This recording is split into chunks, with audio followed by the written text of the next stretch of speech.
তো বাইরে খেতে গিয়ে দেবনের সাথে এমন কিছু হয়ে যাবে আমরা কেউই ভাবি নাই।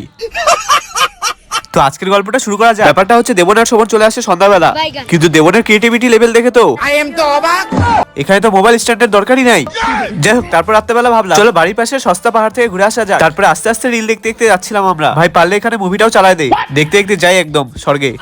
তোমরা আবার আমাদের কপি করতে যেও না, রাস্তাঘাটে সামনে দেখে গাড়ি চালাতে হয়। যাই হোক, আমরা তারপর চলে যাই গুলমার এখানে খুব সুন্দর একটা ক্যাফেতে। তারপর অনেকক্ষণ অন্ধকারের মধ্যে দাঁড়িয়েছিলাম, আর এখানে এত ঠান্ডা ছিল যে আমার মনে হচ্ছিল কাশ্মীর চলে আসছি।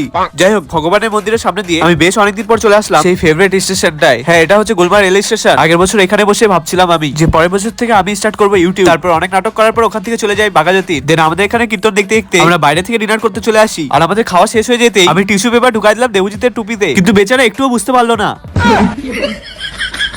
শেষে আবার টুপিটা পরেও নিল। বেচারা একদম বাড়ি গিয়ে বুঝতে পারবে। চলো আজকের জন্য ভিডিও এন্ড। বাই।